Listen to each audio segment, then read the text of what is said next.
Welcome, in front of me is a OPPO A74, and today I will show you how to insert SIM and SD card into this phone.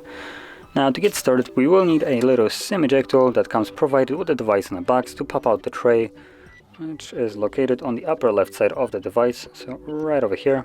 You can see where the pin is holding.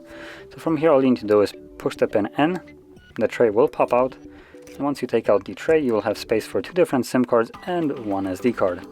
Now I will only occupy one of each, like so, and once they are laying flush on the tray, insert them back into the device carefully so the cards don't pop out of its place. There we go. And it should work automatically, so let's just give it a second. There we go. So the SIM card just got loaded. So let me confirm the pin for the SIM card. So SIM is obviously working based on the pin, and SD card should be working as well. So let's just quickly check the settings just so I can show you.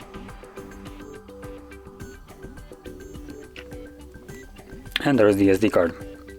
So both of them are working. And